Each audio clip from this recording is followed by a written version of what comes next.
All right, guys, we're going to go over the poetry in the literature anthology book today. We're going to start with the poem Swimming to the Rock. My father and brothers are swimming to the rock. Come with us, they call to me, and I say, maybe next year. The rock is very, very far away. I sit on the dock with my peanut butter sandwich.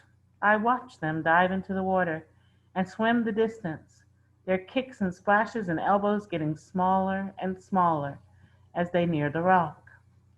It takes them a long, long time. They arrive and pull themselves to stand and wave their arms in the air. I can't see it, but I know their hands are in fists. I can't hear it, but I know they are cheering. Even the loons call to celebrate their arrival. I sit on my dock, dangling my feet in the water, counting dragonflies. My father and brothers come closer, and from the water lift their faces with wild, wet smiles. And I think, this year. Okay, so the poem starts out and she's afraid to go into the water. And by the end, she's excited and she's ready to give it a try. Notice that the poet has used here very, very to express to you how far away it is, and she uses here long, long to express that this is a long way away. And so this repetition is here to help you understand that it's far away. All right, so it tells the story of the girl going to the water with her brothers and father,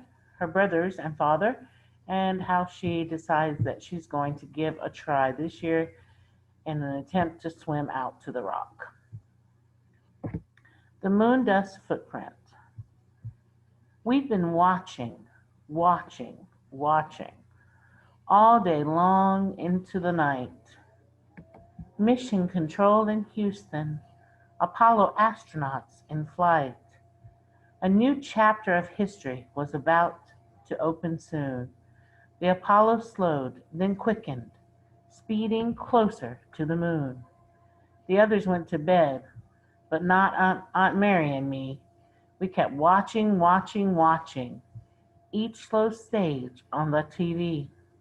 The hovering landing module, the sea of tranquility, and the astronaut, Neil Armstrong, moving oh so carefully. I was holding my breath.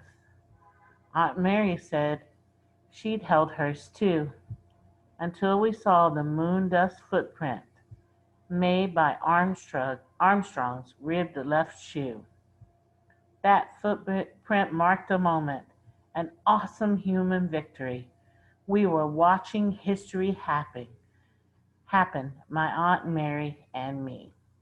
So if you remember reading The Moon Over Star, this is talking about the same day that Armstrong landed on the moon in 1969. You notice it has the date here to help you understand that it is related to the same landing on the moon for the first time.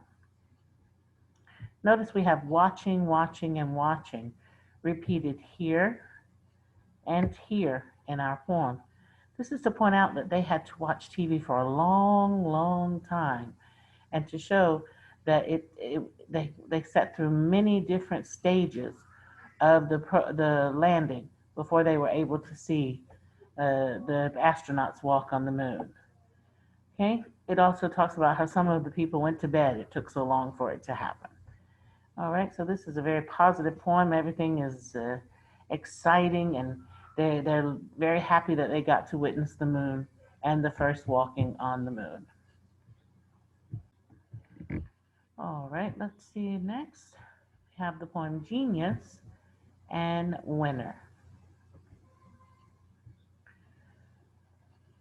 Genius.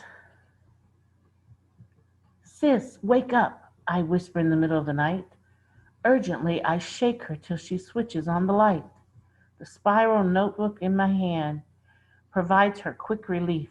It tells her there's no danger of a break-in by a thief. Okay, she says, then props herself up vertically in bed. She nods for me to read my work. I cough, then forge ahead. The last verse of my poem leaves her silent as a mouse. I worry till she says, "We have a genius in the house." So he wakes up his sister because he wants her to listen to him read his poem that he has written. When he finishes, he waits for her because she's quiet, and then she says, "We have a genius," which means she liked his poem. She thinks he's very clever for the poem that he has written. So he's done a great job, and his poem is a success. Winner. What I remember most is my dad behind the rusted screen. Back of home plate. "You can hit this guy," his voice not letting up. Threw 4 fastballs. 2 misses swinging late. 2 fouls on checked swings. Then the curveball and the dying quail into left center. The winning run sliding home. My dad all smiles. Slapping back in the slapping backs in the bleachers as if his single had won the game. So the boy hits a single means a run to one of the bases, and his single causes someone else to go in and get a run, and they win the game because of his hit. So the father is very proud of him.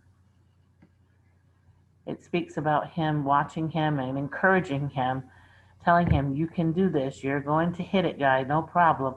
And then he misses twice, and 2 times he hits a foul ball, which doesn't count. Then when he hits the ball and he starts running towards his base, you have to move around the bases in the game. So when he runs to his base, the person who's on the third base has to go home, and that's how you get a point. So his single gave them the point from somebody else running in that made them win the game. So his dad was slapping people on the back because he was so excited and proud of him. So here, the boy is successful in writing a great poem that his sister says he did a good job. And here, the father is very proud of the boy for hitting the ball and winning the game, in essence, because he hit in the winning run. Okay, so we have 2 successes here. Another success where the astronauts were able to land on the moon, and another success here where she decides she's going to give a try in swimming out to the rock. Okay, all right, we'll talk more about poetry tomorrow. Have a great afternoon. See ya. Bye-bye.